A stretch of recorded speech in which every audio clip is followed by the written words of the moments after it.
The emergency beacon cut through the peaceful morning on Earth like a knife through silk. Ambassador Sarah Chun was enjoying her coffee when every communication device in the Terran embassy began screaming warnings in 17 different alien languages. The message was simple, desperate, and sent chills down her spine. The Galactic Council needed help. Real help. The kind that only came from species crazy enough to volunteer for certain death. Sarah set down her mug and watched as the holographic display materialized above her desk. The image showed Ambassador Zeth Kree of the Vorthak Confederacy, his normally pristine blue scales now dulled with exhaustion. His large eyes, usually bright with intelligence, held something Sarah had never seen before in any galactic politician: genuine terror. Citizens of the galaxy, Zeth Kree's translated voice carried across space. We face an unprecedented crisis.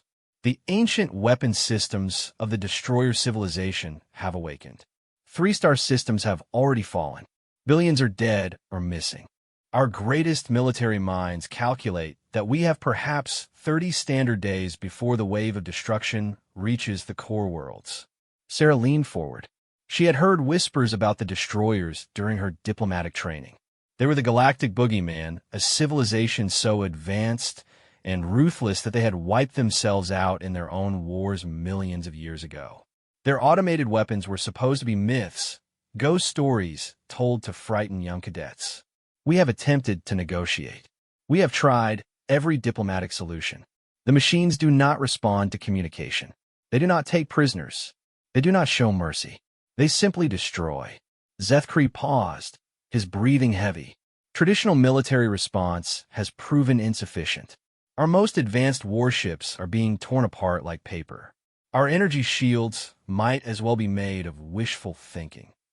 The transmission shifted to show tactical data. Sarah's blood ran cold as she saw the casualty reports. The hegemony's first fleet, 3,000 ships, had engaged the destroyer machines near the Kepler Nebula. 17 ships had escaped. The rest were listed as vaporized, their crews instantly killed by weapons that turn matter into energy. We need volunteers, Zeth Kree continued, his voice breaking slightly. We need species willing to attempt what our strategists call extreme probability missions. These operations will require individuals capable of surviving in environments that would kill most sentient beings within minutes.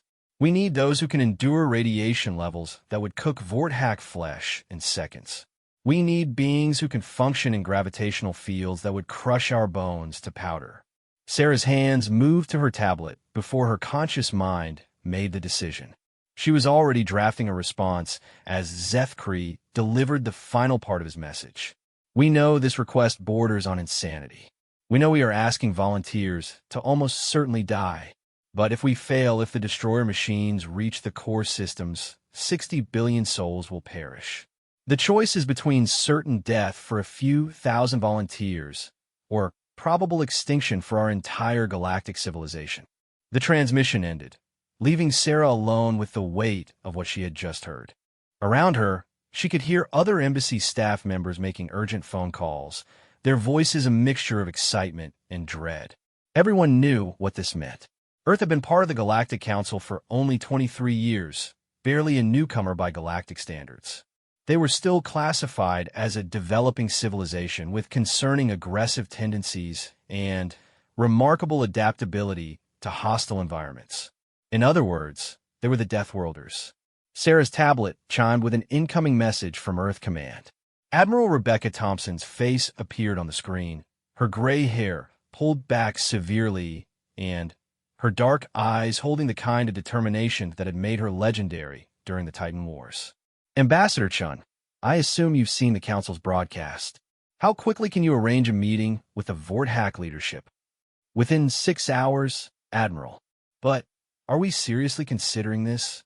The survival rates they're talking about are probably optimistic, Thompson interrupted. Sarah, I've been in contact with our xenobiology teams. The radiation levels they mentioned? Those are the kind we deal with near Jupiter's moons on a regular Tuesday. The gravitational stresses? Our deep-sea workers experience worse every shift. The temperature extremes? Hell, we've got people who vacation in those conditions. Sarah felt a familiar surge of pride in her species, mixed with the usual bewilderment at just how insane humans could be. In her years as a diplomat, she had learned that what other species considered impossible survival scenarios, humans called challenging camping trips. "What's our response?" she asked. "We're going to volunteer, obviously. But I want you to make something clear to the Council. We're not going on a suicide mission. We're going on a rescue mission that happens to be extremely dangerous. There's a difference." 3 hours later, Sarah stood in the Council's emergency session chamber. The Great Dome that usually housed calm political debates now buzzed with panicked energy. Representatives from 47 different species filled the viewing galleries, their various forms of communication creating a cacophony of clicks, whistles, subsonic rumbles, and translated words. Ambassador Zethkree looked even worse in person. His blue scales had taken on a grayish tinge, and his hands shook slightly as he gestured for attention. "We have received 17 responses to our request for volunteers," he announced. "Most are understandably reluctant. The Cortani have offered to provide logistical support from a safe distance. The Mechanical Collective has agreed to share sensor data. The Ethereal Communion will provide telepathic communication links." Sarah stood up. "The Terran Federation volunteers for direct combat operations." The chamber fell silent. You could have heard a feather drop on a gas giant. Ambassador Yixtao of the Serpentine Republic was the first to break the silence. Her snake-like form coiled nervously as she spoke. "Ambassador Chun, with respect, are you certain your people understand the parameters of this mission? The radiation exposure alone would be fatal to 99% of known biological forms." "We understand perfectly," Sarah replied calmly, "and we accept those risks." "But why?" The question came from Ambassador Keth of the Crystal Alliance, his crystalline form refracting the chamber's lights into rainbow patterns. "Your species has no obligation to risk yourselves for our survival. You have been council members for barely 2 decades. Why would you volunteer for what amounts to a suicide mission?" Sarah had been expecting this question. She had spent the flight to the council station thinking about how to explain human nature to beings who had never experienced it. Because, she said slowly, that's what you do when the monsters come knocking. You don't ask who's paying the bills or how long you've known your neighbors. You grab whatever weapons you can find, and you stand between the monsters and everyone who can't protect themselves. The chamber erupted in discussion. Various species debated in their own languages, their translators working overtime to convert the chaos into something resembling communication. Zethkree raised his hand for silence. "Ambassador Chun, you understand that this mission will require individuals capable of operating in conditions that would be immediately fatal to most council species. The destroyer machines appear to be using some form of exotic radiation as a weapon. Our scientists estimate exposure levels of 30,000 rads per hour in the combat zones. Our miners work in environments with similar radiation levels," Sarah said matter-of-factly. "We'll need to brief our teams on the specific exotic particles, but radiation exposure is a solved problem for humans. The gravitational stresses near the destroyer installations vary between 12 and 37 times standard gravity. Our deep ocean crews routinely work at pressures equivalent to 25 standard gravities. Again, it's a matter of proper equipment and training. The combat zones are experiencing temperature swings between absolute 0 and 3,000 degrees Celsius, sometimes within minutes." Sarah actually smiled at that one. "Admiral Thompson wanted me to tell you that sounds like a typical day on Mercury base. We'll pack accordingly." More stunned silence. Sarah realized that the other species weren't just shocked by humanity's willingness to volunteer. They were shocked that humans considered these lethal conditions to be routine occupational hazards. Ambassador Threxwin of the Insectoid Collective clicked his mandibles in what Sarah had learned was their expression of disbelief. "Your species, you actually live and work in these conditions regularly?" "Not all of us," Sarah admitted, "but enough of us. We've been dealing with hostile environments since we first crawled out of our caves. Every generation, we get a little better at it. Every decade, we push the boundaries a little further. But why? Keth asked again. Why do you do this to yourselves? Sarah thought about her grandfather, who had been a deep-sea welder before the family moved to space. She thought about her cousin Jake, who had spent 3 years on a research station orbiting a magnetar because someone needed to study gravitational lensing effects. She thought about the thousands of humans who chose dangerous jobs not because they had to, but because those jobs needed doing. Because the universe is a hostile place, she said finally, and if you want to explore it, to understand it, to make it a little safer for everyone else, somebody has to be willing to go where it's dangerous. Somebody has to be the first to step into the dark. Zethkree's large eyes studied her carefully. And your people, they volunteer for this? Our people fight for the chance to volunteer for this, Sarah corrected. When word gets out about this mission, Admiral Thompson will have to turn away applicants. The hardest part won't be finding humans willing to risk their lives. It will be choosing which ones get to go.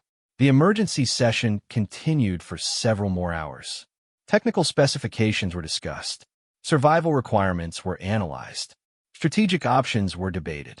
But Sarah knew the real decision had been made in the first 10 minutes. The galaxy was asking for volunteers to do the impossible. Humans had raised their hands and said, "When do we start?"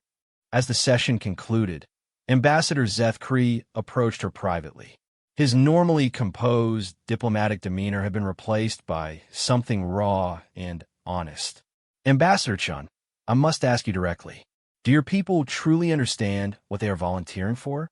Our military analysts believe the survival rate for these missions will be less than 5%. Even if the volunteers succeed, most will not return home. Sarah looked at the exhausted alien diplomat and felt a surge of empathy. His people were facing extinction, and he was struggling to understand why humans would risk everything to help them. Zethkree, let me tell you about a human named Witold Pilecki. During one of our early global wars, he volunteered to be captured and imprisoned in one of the most deadly concentration camps in history. He wanted to organize resistance from the inside and gather intelligence about war crimes. He knew it was almost certainly a death sentence. He did it anyway because he thought it was the right thing to do. What happened to him? He escaped after 2.5 years, having saved countless lives and provided intelligence that helped end the war. But even if he hadn't escaped, even if he had died in that camp, we would still tell his story. Because that's what humans do. We step into the dark so others don't have to.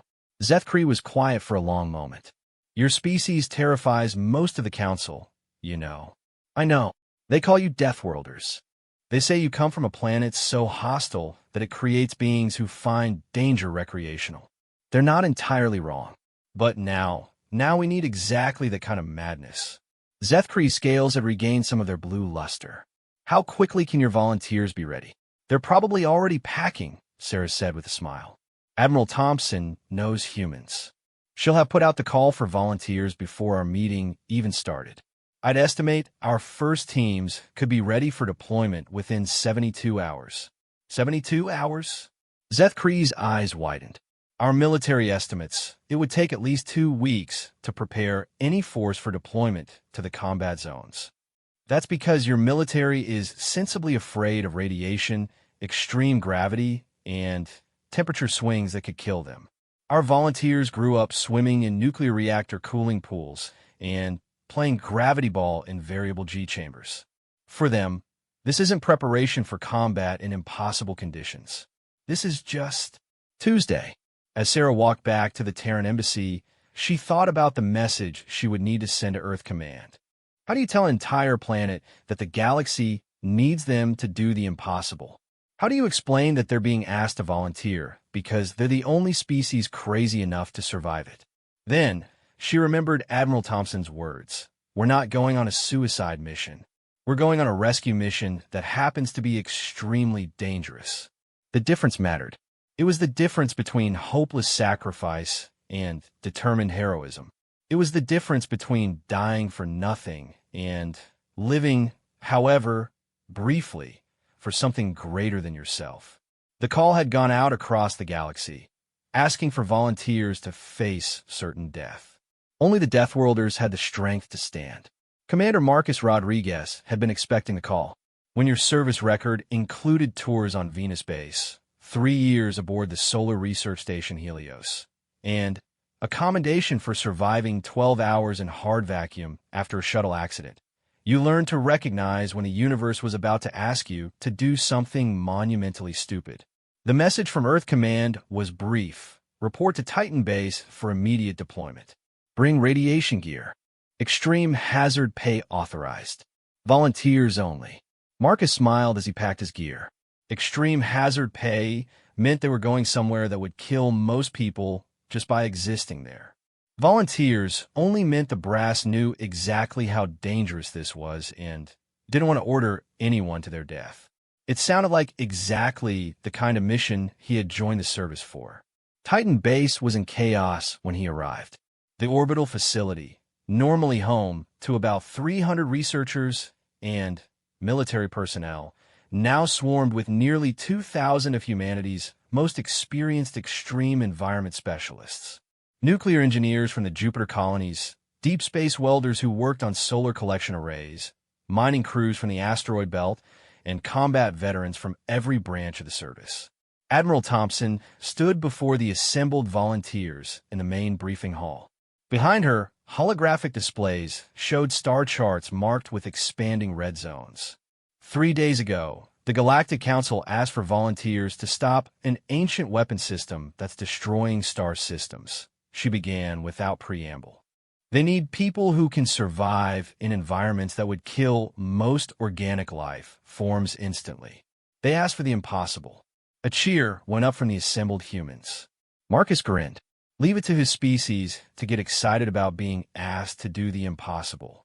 Here's what we know, Thompson continued, gesturing to the displays.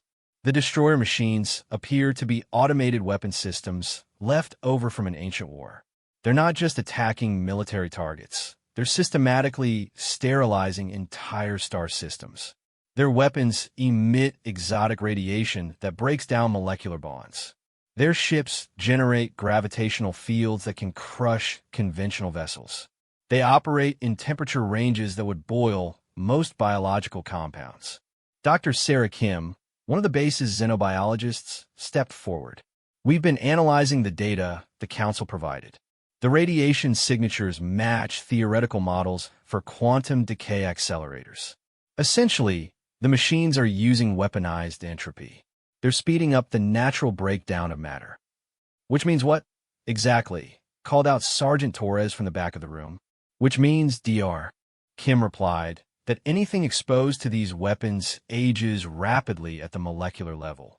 A few minutes of exposure would cause decades of cellular damage to most organic life.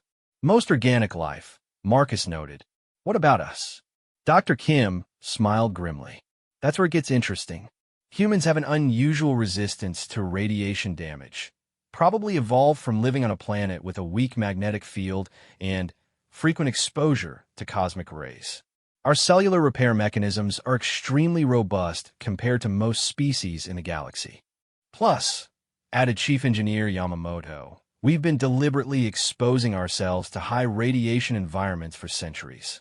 Our protective gear, our treatment protocols, our entire approach to radiation exposure is based on the assumption that we'll be working in conditions that would kill most other species. Admiral Thompson nodded.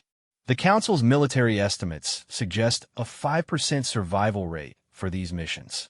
Our own analysis suggests that may be pessimistic for us. We've run simulations based on the environmental data.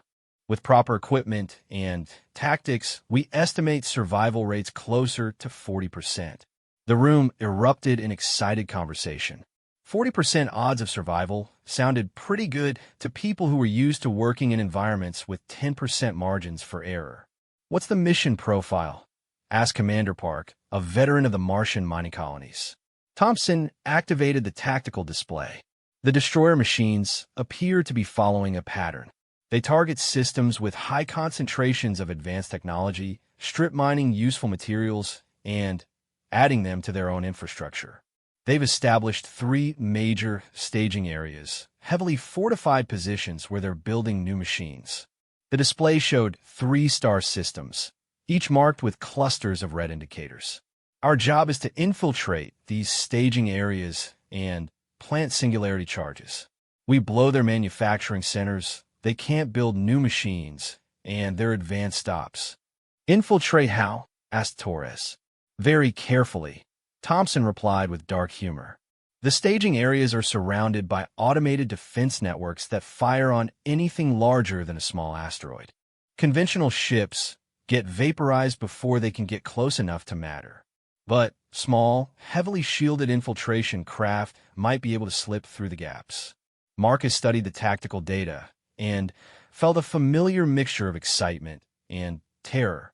The plan was insane enough that it might actually work. Dr. Kim activated another display. We've been working with the Council scientists to develop new shielding technologies. By combining human radiation hardening techniques with alien exotic matter theory, we've created protection suits that should keep you alive long enough to complete the mission. The suits looked like armored space suits crossed with nuclear reactor containment gear. They were bulky, heavily plated with some kind of crystalline material, and covered in sensor arrays. The good news, Kim continued, is that these suits will protect you from the exotic radiation and extreme temperatures. The bad news is that they weigh about 400 pounds each and require constant power to maintain the protective fields. How long can they run? Asked Commander Park. 6 hours under normal conditions. 3 hours in the high radiation zones near the destroyer installations. 90 minutes if you're actually inside one of their facilities. Marcus did the math in his head. 90 minutes to infiltrate an alien fortress, plant explosives, and escape. It was tight, but doable if everything went perfectly. Which of course it wouldn't. What kind of opposition are we expecting? He asked. Admiral Thompson looked grim. Unknown. The destroyer machines don't appear to use conventional military tactics. They don't have personnel in the way we understand it. But they do have automated defense systems, and those systems have been very effective against conventional forces. Define very effective, Torres said. The Hegemony's first fleet engaged a destroyer staging area last week. 3,000 ships, some of the most advanced warships in the galaxy. 17 survived. The room fell silent. Even by human standards, those were sobering odds. However, Thompson continued, those ships were trying to fight the destroyers conventionally. They approached in large formations, relied on energy shields and heavy armor, and tried to outgun the enemy. All tactics that played directly into the destroyer's strengths. She activated a new display showing small, stealthy craft. We're not going to fight them. We're going to sneak past them, plan our charges, and run like hell. We're going to use tactics they're not designed to counter human tactics. Over the next 48 hours, Marcus and the other volunteers underwent the most intensive training of their lives. They practiced moving in the heavy protective suits, learned to operate the new explosive devices, and studied everything the Council knew about destroyer technology. The weapons they would be carrying were as exotic as their targets. Instead of conventional explosives, they would be planting micro-singularities, artificial black holes that would consume the destroyer installations from the inside out. Each device was roughly the size of a briefcase and contained enough destructive potential to vaporize a small moon. The triggers are time-delayed, explained Dr. Petrov, the physicist who had helped design the weapons. Once activated, you have exactly 30 minutes to reach minimum safe distance. Minimum safe distance is defined as not in the same star system. What happens if we don't make it out in time? Asked Marcus. You become one with the universe in a very literal sense, Petrov replied cheerfully. The good news is that it will be instantaneous. You won't feel a thing. Marcus had been in dangerous situations before, but there was something uniquely terrifying about carrying a weapon that could kill you just by existing in your proximity for too long. The assault teams were divided into 3 groups, each targeting one of the destroyer staging areas. Marcus found himself assigned to Team Alpha, along with 11 other volunteers, including Commander Park, Sergeant Torres, and Dr. Lisa Wong, a nuclear engineer who had volunteered despite having no combat experience. "Why are you here, Doc?" Torres asked during one of their training sessions. "No offense, but this doesn't seem like your kind of party." Dr. Wong adjusted her practice suit and looked up at the much larger Marine. "My daughter is studying on New Geneva. The projections show that if we fail here, the destroyer wave will reach the outer colonies within 6 months. So I'm here to make sure that doesn't happen." It was a simple answer, but it captured something essential about the human volunteers.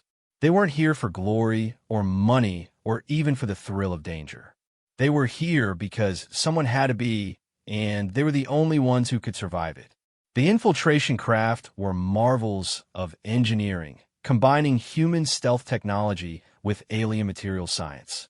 Each ship was small enough to be operated by a single person, heavily shielded against detection, and fast enough to outrun most pursuit craft. They were also completely unarmed. "Our only defense is not being seen," explained Lieutenant Commander Singh, the pilot instructor. "These craft are designed to slip past automated sensors, not fight their way through them.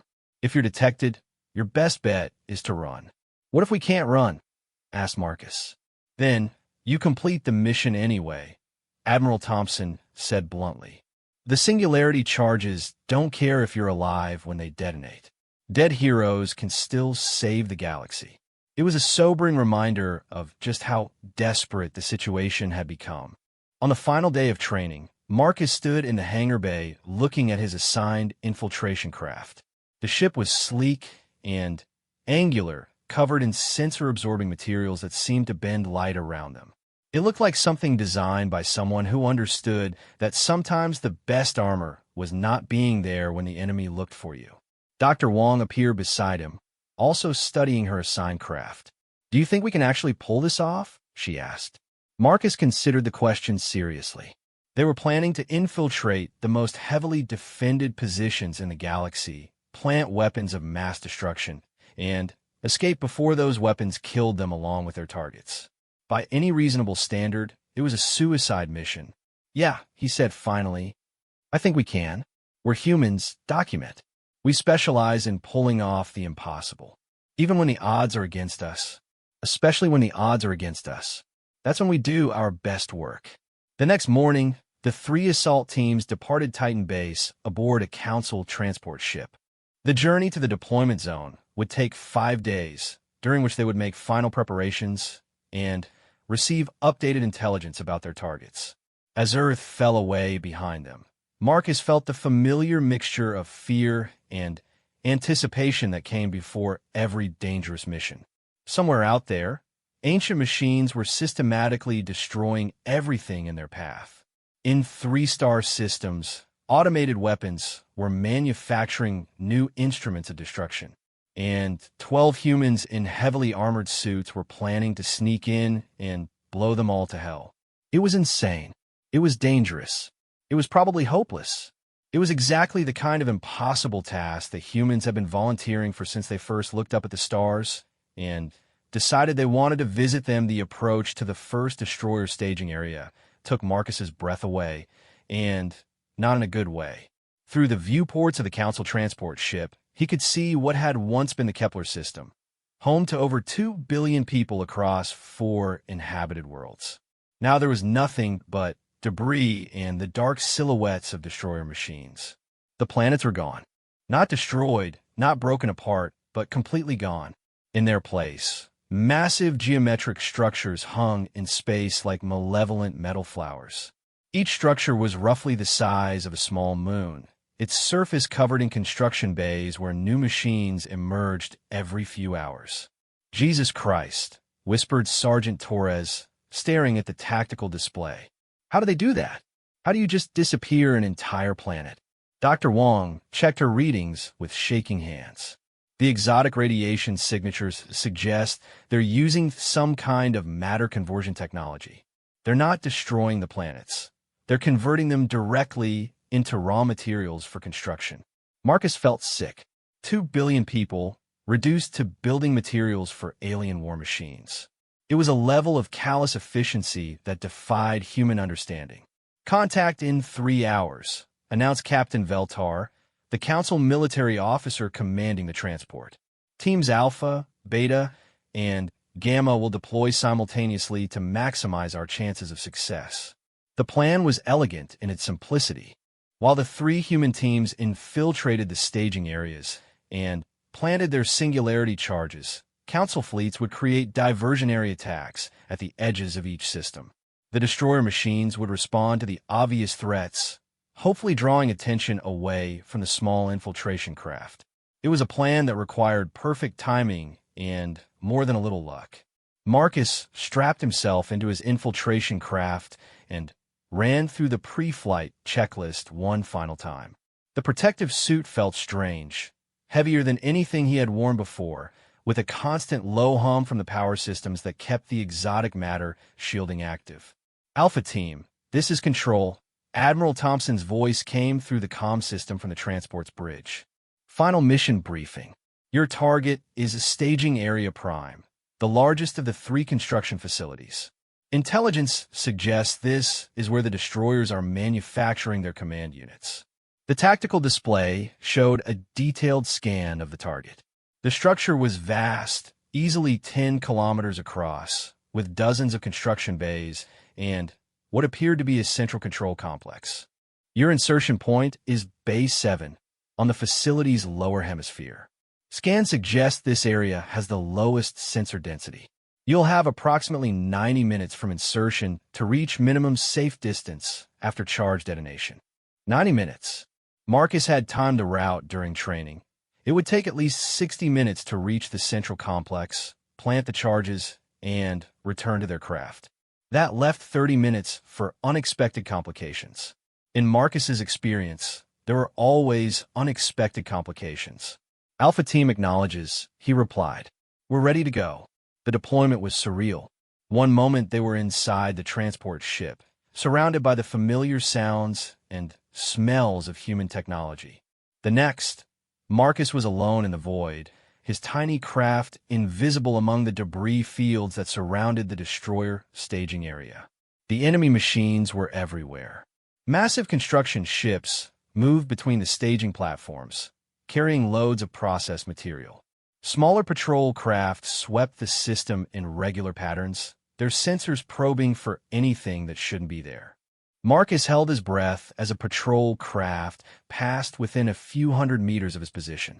According to the engineers, his ship's stealth systems should make him invisible to most sensors. But should and, well, were 2 very different things when your life depended on the distinction. The patrol craft moved on without pause. The stealth systems were working. The approach to Bay 7 took 40 minutes of careful navigation through debris fields and construction zones. Marcus had to stop twice to avoid groups of worker machines, and once to hide behind a chunk of planetary debris while a massive construction ship passed overhead. Finally, he reached the insertion point. Bay 7 was a vast opening in the staging area's hull, large enough to accommodate ships the size of Earth's largest space stations. The bay was dimly lit, filled with construction machinery and partially assembled destroyer craft. Marcus parked his infiltration craft behind a pile of raw materials and activated his suit stealth systems. From this point forward, he was on foot. The interior of the destroyer facility was unlike anything in human experience. The corridors were vast and angular, with walls that seemed to absorb light. The air, if it could be called that, was thick with exotic radiation that would have killed most organic life forms instantly. Marcus's protective suit handled the radiation with ease, but he could feel the weight of the exotic matter shielding with every step. Moving in the suit was like wearing medieval armor while swimming through molasses. Navigation was easier than expected. The destroyer facility followed a logical layout, with major corridors leading toward what appeared to be a central control complex. Marcus followed the main thoroughfare, staying alert for automated defenses. He didn't have to wait long. The defense drone materialized out of what Marcus had thought was empty air. 1 second, he was alone in the corridor, The next, he was face to face with a floating nightmare of sensors and weapons. The drone was roughly humanoid in shape, but wrong in every detail. Its surface was covered in sensor arrays that moved like living eyes, and its arms ended in weapons that hummed with barely contained energy. It hovered silently for a moment, studying Marcus with inhuman intelligence. Marcus froze. His suit's stealth systems were designed to hide him from sensors, but this drone was close enough to touch. If it could see through the stealth field, he was dead. The drone's sensors swept over him once, twice, and then it simply moved on, floating down the corridor as if he wasn't there. Marcus waited until it was completely out of sight before allowing himself to breathe again. The stealth systems were working better than anyone had dared hope. The central control complex was a vast chamber filled with what appeared to be organic computers. Massive brain-like structures pulsed with bioluminescent patterns, connected by networks of fiber optic cables. The air hummed with data transfers and computational processes beyond human understanding. This was the heart of the destroyer operation. This was where the machines made their decisions, planned their attacks, and coordinated their systematic destruction of galactic civilization. Marcus activated the micro-singularity charges and began placing them at strategic points around the chamber. Each device was about the size of a briefcase, heavy with exotic matter, and barely contained destructive potential. He worked quickly, but carefully. Dropping one of these weapons would probably vaporize the entire facility instantly. The first charge went on the primary data core, a massive structure that appeared to be the central processing unit for the entire facility. The second went on what looked like a communication array. The third and fourth charges were placed on support systems that seemed critical to the overall operation. As he worked, Marcus found himself studying the alien technology with professional curiosity. The engineering was incredibly advanced, but it followed principles that human minds could understand. Whoever had built these machines had thought in terms of efficiency, redundancy, and systematic destruction. They had also thought in terms of survival. As Marcus placed the final charge, alarm signals began echoing through the facility. Somehow, the machines had detected the infiltration. Alpha leader to team, he transmitted on the emergency frequency. Charges placed, but were blown. Status report. Alpha 2 here, came Commander Park's voice, tight with strain. Charges placed at Manufacturing Center 1. Currently avoiding very unfriendly robots. Alpha 3, reported Dr. Wong. Manufacturing Center 2 is wired for destruction. I'm mobile and heading for extraction. Alpha 4, Torres chimed in. Power core is ready to go, boom. Running into some difficulty getting out, though. Marcus checked his chronometer. They had been inside the facility for 55 minutes. The charges were set to detonate in 35 minutes, giving them just enough time to reach their craft and clear the minimum safe distance. If they could get out. The corridor back to Base 7 was now filled with security drones. The machines floated in complex patterns, their sensors sweeping continuously for intruders. Marcus's stealth systems kept him invisible, but barely. Twice he had to press himself against corridor walls as drones passed close enough to touch. The route that had taken him 20 minutes to traverse now took nearly 40. By the time he reached Base 7, he had less than 15 minutes before the charges detonated. His infiltration craft was exactly where he had left it, hidden behind the pile of raw materials. Marcus was reaching for the hatch controls when he heard Dr. Wong's voice on the comm system. Alpha Leader, this is Alpha 3. I have a problem. What's your status, Doc? I'm pinned down about 200 meters from my extraction point. Security drones have the entire area locked down. I can't get to my ship without being detected. Marcus checked his chronometer again. 12 minutes until detonation. Can you find an alternate route? Negative. The drones have established a perimeter. I'm effectively trapped. Marcus closed his eyes and made the kind of decision that humans were famous for throughout the galaxy, the kind that other species considered evidence of insanity. Hold your position, document. I'm coming for you. Marcus, no. You don't have time. If you don't reach minimum safe distance, then I guess we'd better move fast. Marcus activated his infiltration craft and began flying toward Dr. Wong's position. The small ship's stealth systems were designed for slow, careful movement, not the rapid maneuvering he was attempting. Every few seconds, warning lights flashed on his control panel as the stealth field fluctuated under stress. He found Dr. Wong pressed against a maintenance alcove, surrounded by 5 security drones. The machines hadn't detected her yet, but they were conducting a systematic search pattern that would find her within minutes. Marcus aimed his ship's nose at the center of the drone formation and fired the emergency thrusters. The tiny craft accelerated to ramming speed, its stealth field failing completely as he broke every rule of covert operation. The collision scattered the security drones like bowling pins. Marcus's ship bounced off the facility wall, its hull cracked but still holding pressure. He kicked open the damaged hatch and shouted at Dr. Wong, "Get in! Move!" Dr. Wong sprinted across the open space and dove into the ship just as more security drones began converging on their position. Marcus slammed the hatch shut and fired the thrusters again, sending the damaged craft careening through the bay's exit and into open space. 7 minutes to detonation, he announced, checking their position relative to the minimum safe distance marker. "We're not going to make it." "How far short?" Dr. Wong asked. Marcus did the math. "About 40,000 kilometers. The blast radius is estimated at 60,000. So we're going to die. Probably. Unless." Marcus activated the ship's emergency systems and began overriding safety protocols. "Doc, how much do you know about emergency power management?" "Enough." "What are you thinking?" "I'm thinking we dump everything we've got into the engines. Life support, artificial gravity, inertial compensation, everything. We'll have about 3 minutes of consciousness in hard vacuum, but we might just reach safe distance." Dr. Wong nodded grimly. "Do it." Marcus routed all available power to the engines. The small craft began accelerating at forces that would have been lethal without their protective suits. The hull groaned under stress, and warning lights flashed as systems began failing throughout the ship. Behind them, the destroyer staging area continued its normal operations, unaware that in 3 minutes it would cease to exist. 2 minutes to detonation, Marcus announced. Distance to safe zone, 30,000 kilometers, and closing. The ship's hull began to crack under the extreme acceleration.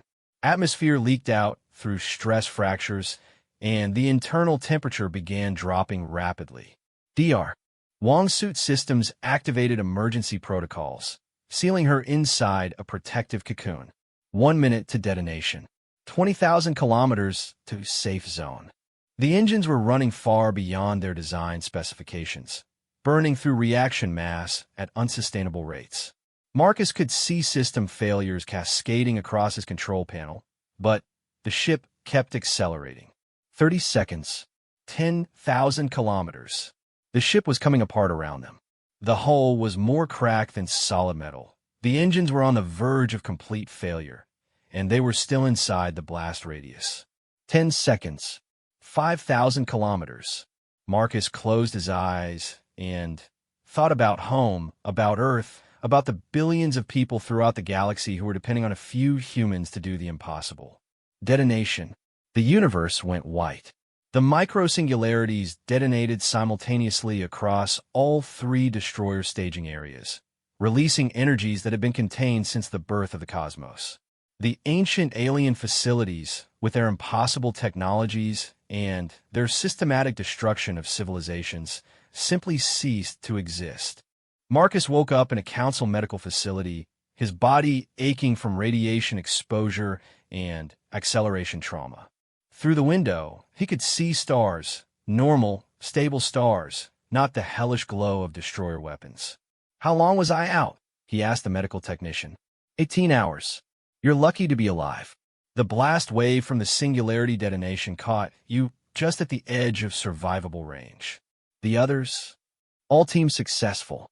Casualty rate was lower than projected, about 20%. Commander Park and Sergeant Torres are in the next ward over." Dr. Wong is asking when she can go back to work. Marcus smiled. Of course she was. Through the medical facility's communication system, he could hear news broadcasts from across the galaxy. The destroyer threat had been neutralized. The ancient weapons were silent. Billions of lives had been saved by a few dozen humans who had volunteered to do the impossible. As he lay in the medical bed, Marcus thought about Ambassador Chen's words during the initial briefing. We step into the dark so others don't have to. The galaxy had called for help. Only the Deathworlders had the strength to stand. And they had stood. The crystalline halls of the Galactic Council Station hummed with nervous energy as delegates from 47 species gathered for an emergency session. The translucent walls offered a breathtaking view of the Andromeda Spiral, but none of the assembled beings paid attention to the cosmic beauty outside.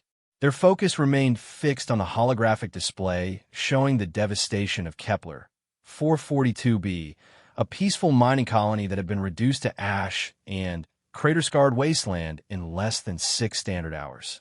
Ambassador Zeth Kree of the Valerian Confederacy, his 6 arms gesticulating wildly, addressed the assembly. His species had evolved from herbivorous creatures on a world where predation was nearly extinct, and his voice carried the tremor of genuine fear. Honored delegates, what we witness today challenges everything we know about civilized warfare. The colony of Kepler 442b housed over 3 million beings from 12 different species, all engaged in peaceful resource extraction. The massive central display shifted to show tactical recordings from the attack. Sleek, angular vessels moved with predatory precision through space, their dark hulls reflecting no light. These were ships of the Carvex Empire, a warrior race that had terrorized the Outer Rim for decades. Their reptilian features and imposing 7-foot statures had made them the bogeymen of galactic nightmares. They struck without warning, without demands, without mercy. The Carvex deployed their full battle fleet, continued another delegate, this one from the insectoid hive mind of Zirian. Her compound eyes reflected the horror of the tactical display. 47 dreadnoughts, 300 escort vessels, and an invasion force of 2 million warriors. Standard galactic protocol suggests a defensive action would require at least equivalent forces and result in a siege lasting several months, with acceptable losses calculated at 30%. The recordings showed the initial bombardment. Massive particle beams carved through the colony's defensive shields like hot knives through butter. The planetary defense grid, which should have held for weeks, collapsed in mere hours. Civilian evacuation transports attempted to flee, but were systematically hunted down and destroyed. The Carvex had perfected the art of terror, ensuring that news of their brutality would spread fear throughout the galaxy. A delegate from the peaceful Altherian Republic, her blue-tinged skin pale with distress, stood to speak. We sent our fastest courier ships to notify nearby systems of the attack. By all calculations, it would take at least a week for any significant military response to arrive. The Carvex knew this. They always calculate their strikes to avoid meaningful resistance. The display shifted again, showing the second wave of the attack. Ground forces descended like a plague of metal and claws. The Carvex warriors, bred for combat across multiple generations, moved through the colony with methodical efficiency. Their advanced weapons turned buildings to rubble and civilians to memories. The few military personnel stationed on the planet lasted less than an hour against the overwhelming force. "What concerns us," spoke the representative from the technological collective of Vega Prime, his mechanical voice synthesized through translation matrices, "is the strategic implications. Kepler 442b was chosen specifically because of its isolation. The nearest major military installation is 4 light years away. The Carvex have demonstrated they can strike anywhere, anytime, with complete impunity." A hush fell over the chamber as the recordings reached their conclusion. The once thriving colony was now a smoking ruin. The Carvex fleet had withdrawn, leaving behind only death and a message broadcast on all frequencies: This is the price of resistance to the Carvex Empire.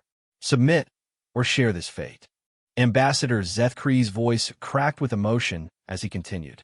The mathematical reality is undeniable. Our combined fleets, even working in perfect coordination, would require 6 months to mobilize a response force capable of challenging the Carvex directly. By then, they could destroy dozens more worlds.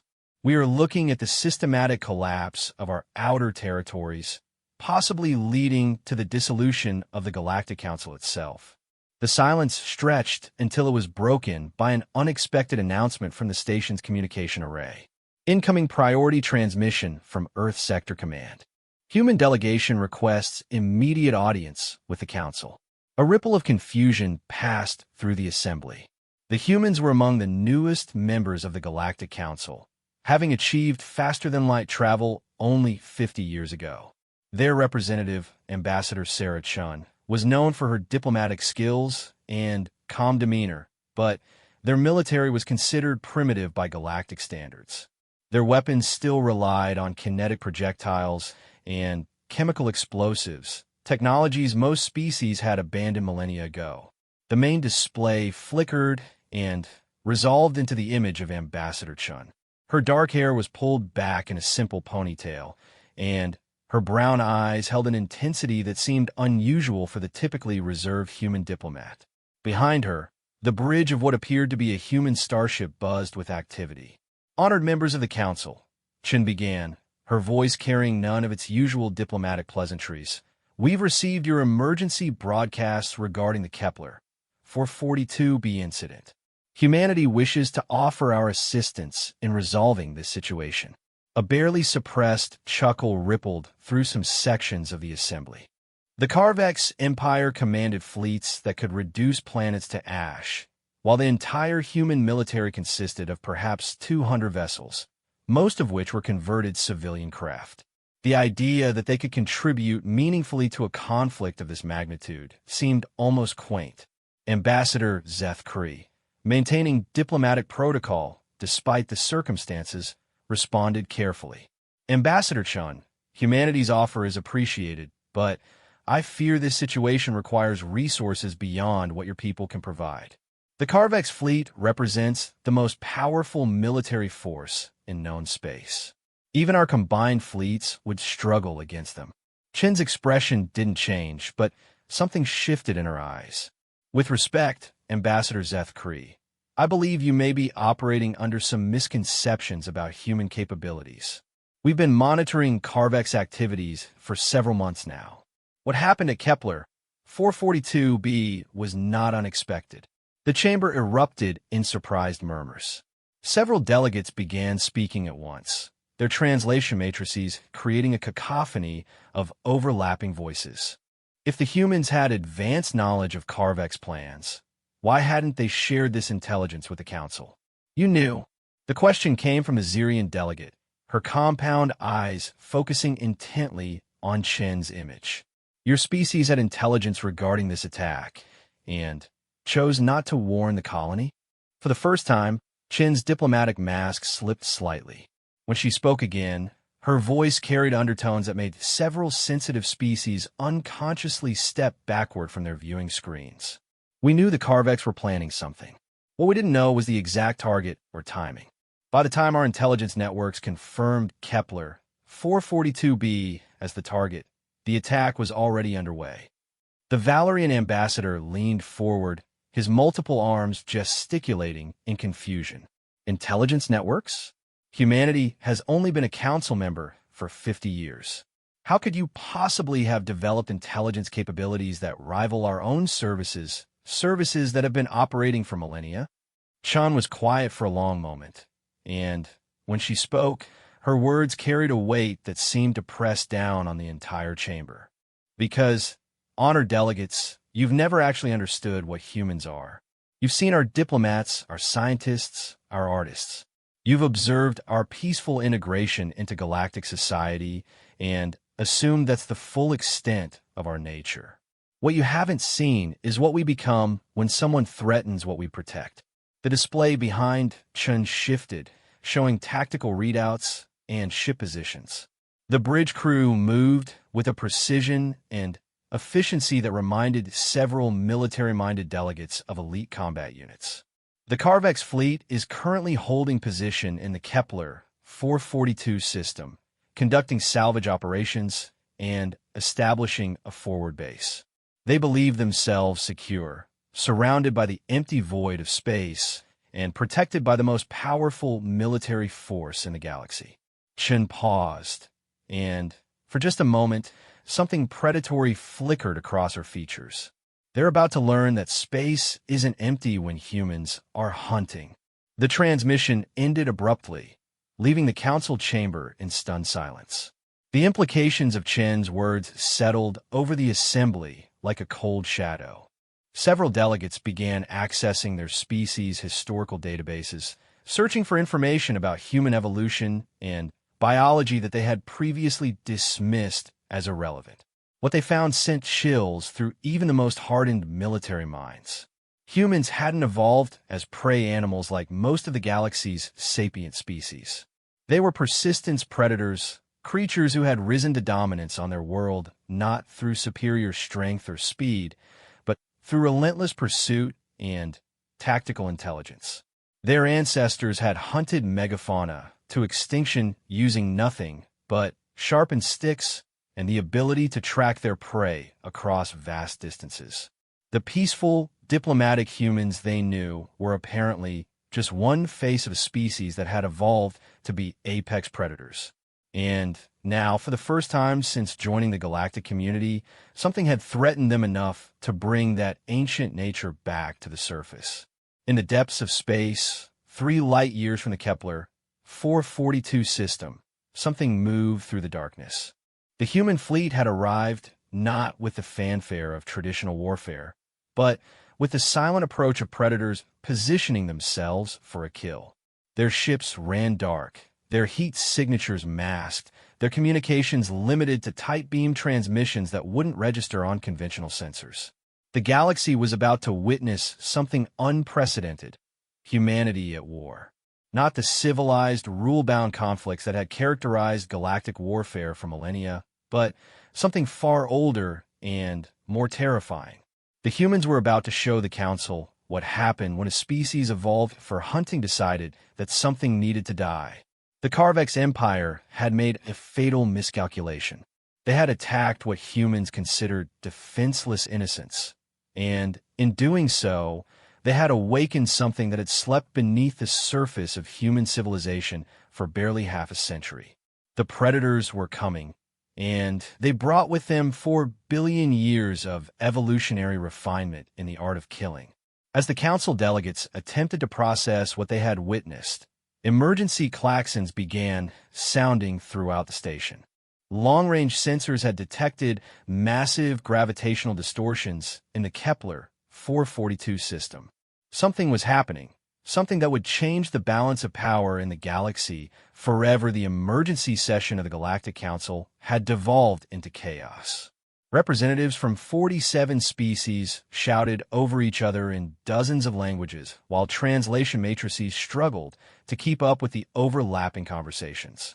The massive holographic display at the center of the chamber flickered between sensor readings, tactical analyses, and increasingly desperate attempts to establish communication with anyone in the Kepler 442 system. Fleet Admiral Corvus of the Althenian Defense Force, his blue-tinged skin now pale with stress, stood at his command console, trying to make sense of the readings. "This is impossible," he muttered, his 3-fingered hands dancing across holographic controls.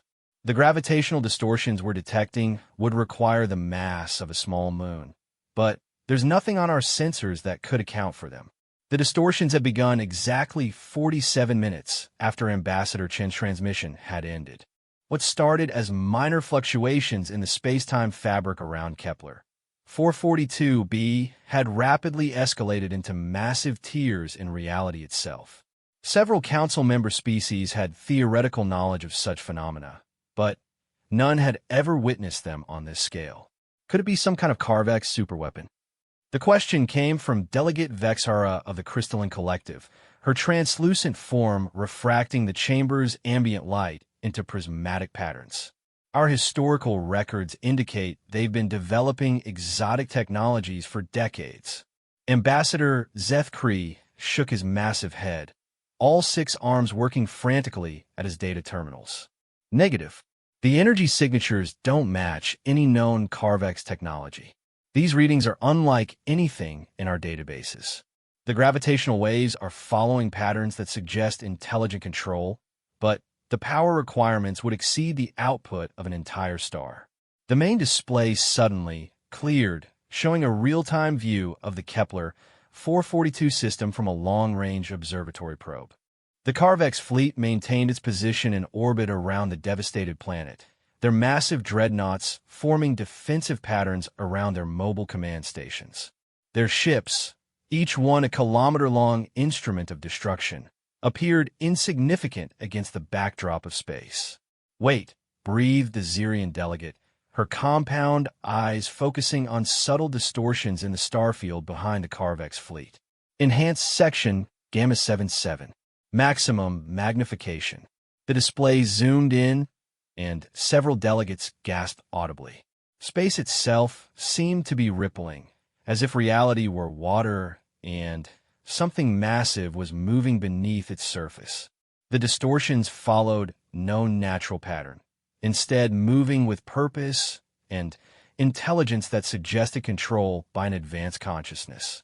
"By the ancient codes," whispered Fleet Admiral Corvus, his military training allowing him to recognize the tactical implications first. "It's not a weapon. It's camouflage."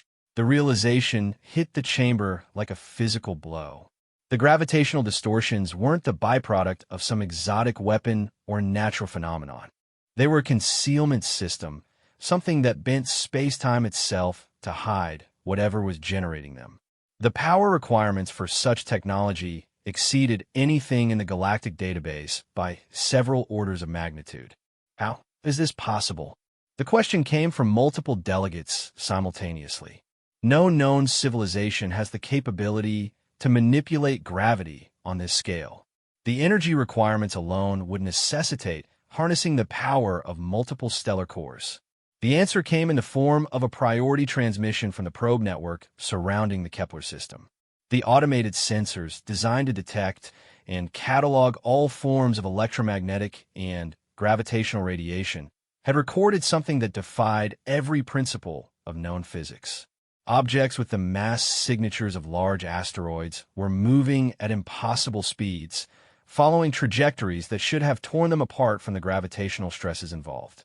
Council members, the synthesized voice of the probe network's artificial intelligence echoed through the chamber. "I am detecting multiple massive objects approaching the Carvex fleet formation. Current velocity calculations indicate they will reach weapons range in approximately 6 minutes. However, these readings contradict fundamental laws of physics as currently understood." The display shifted to show the tactical situation from the probe's perspective. Highlighted against the star field were dozens of massive contacts, each one moving at a significant fraction of light speed. But these weren't the sleek, advanced vessels that the Council species used for interstellar travel.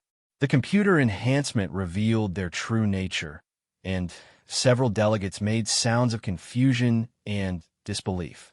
They were asteroids, actual chunks of rock and ice, some as large as small cities, hurtling through space at velocities that should have been impossible to achieve without tearing the objects apart.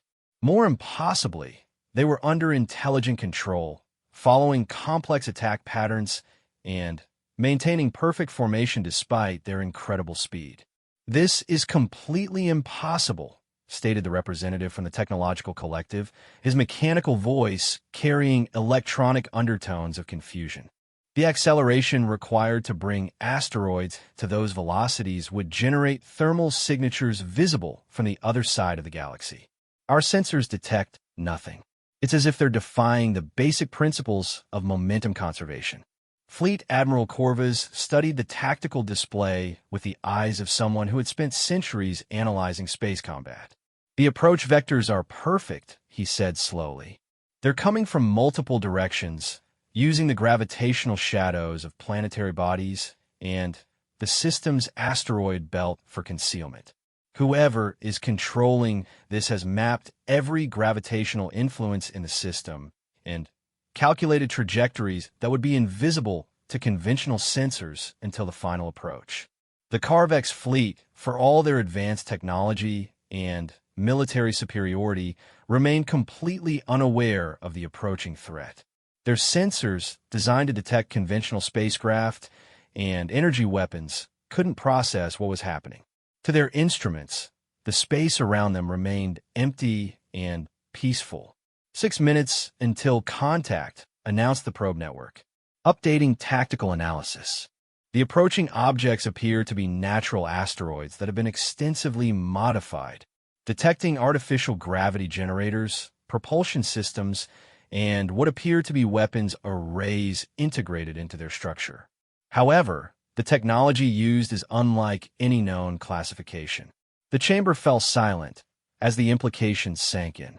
Someone had turned chunks of space rock into warships, masked their approach using gravitational manipulation beyond anything in the known universe, and was about to attack the most powerful military force in galactic history. The precision and scale of the operation suggested a level of strategic thinking that made the Council's greatest military minds look like children playing with toys. "The humans," whispered Ambassador Zeth Kree, all 6 of his arms freezing mid-gesture. Ambassador Chen said they'd been monitoring Carvex activities. She said space wasn't empty when humans were hunting. The display zoomed in on one of the approaching asteroids, and the enhanced imagery revealed details that sent chills through the assembled delegates. The rock had been hollowed out and reinforced with some kind of metallic lattice that seemed to absorb rather than reflect electromagnetic radiation. Embedded throughout its structure were systems that the computer identified as weapons, though their operating principles remained mysterious. How do they do this? The question came from the crystalline collective delegate, her form flickering with agitation. "We've monitored human space for 50 years. Their largest ships are barely 200 meters long. Their industrial capacity couldn't hollow out even one asteroid of this size, let alone dozens of them. Unless," said Fleet Admiral Corvus slowly, "they've been working on this for much longer than 50 years. What if their peaceful integration into galactic society was itself a form of camouflage? What if they've been preparing for something like this since first contact?" The probe network updated its analysis again. "For minutes to contact, I am now detecting energy signatures consistent with charging weapon systems. Power levels are unprecedented. Each asteroid appears to be capable of generating approximately 47% of the total energy output of a standard Council dreadnought." A delegate from the Pacifist Coalition of Outer Rim Worlds, her species having evolved from prey animals that avoided all forms of conflict, spoke in a voice barely above a whisper. "They turned rocks into weapons of mass destruction. Who thinks like that? What kind of mind sees an asteroid and imagines it as a warship?" "A predator's mind," replied another voice, this one from the Therapeutic Council representative. His species had evolved as scavengers and had extensive knowledge of predator psychology. Persistence predators, specifically. They don't just hunt. They transform their environment into hunting tools. Earth's fossil records show that early humans didn't just chase prey. They altered entire landscapes to create kill zones. The tactical display updated again, showing the Carvex fleet's formation in detail. Their 47 dreadnoughts formed a defensive sphere around their command vessels, with escort craft providing additional screening. It was a textbook defensive formation, one that had proven effective against every military force they'd ever encountered. 3 minutes to contact, announced the probe network. The asteroid formation is adjusting approach vectors. They appear to be targeting specific vessels within the Carvex formation. The enhanced sensors revealed something that made several military-minded delegates lean forward in fascination. The asteroids weren't approaching in a single wave or following traditional attack patterns.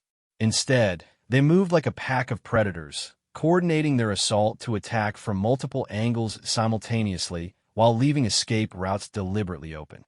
"They're hurting them," breathed Fleet Admiral Corvus, recognition dawning in his voice. Look at the approach vectors.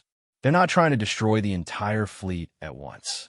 They're forcing the Carvex ships into specific positions, channeling them toward predetermined kill zones. The precision was breathtaking. Each asteroid followed a trajectory calculated not just to deliver maximum damage, but to force the Carvex fleet to respond in predictable ways. When the enemy ships moved to avoid one threat, they would be driven directly into the path of another. It was like watching a three-dimensional chess game played by a master against an opponent who didn't even know the game had begun. 2 minutes to contact. The Carvex fleet remains unaware of the approaching threat. Their sensors are registering no unusual activity. The chamber watched in horrified fascination as the greatest military force in galactic history continued their routine operations, completely oblivious to the doom approaching from multiple directions. Their confidence in their technological superiority had blinded them to threats they couldn't understand. 1 minute to contact, the probe network announced. All asteroid weapons systems now showing full charge status. Initiating final countdown sequence. Ambassador Zethkree found his voice, though it cracked with tension. How do we stop this? If the humans destroy the Carvex fleet, it will destabilize the entire galactic balance of power. We need to intervene before. His words were cut off as every screen in the chamber blazed with light. The asteroids had opened fire, and the weapons they revealed defied every principle of known physics. Instead of particle beams or plasma cannons, they unleashed something that seemed to tear reality itself apart. Space around the Carvex fleet erupted in cascades of energy that registered on sensors as localized tears in the fabric of the universe. The humans had arrived, and they brought with them a level of destructive capability that made the Council's greatest fears seem like pleasant dreams. The galaxy was about to learn what happened when a species of apex predators decided that something needed to die.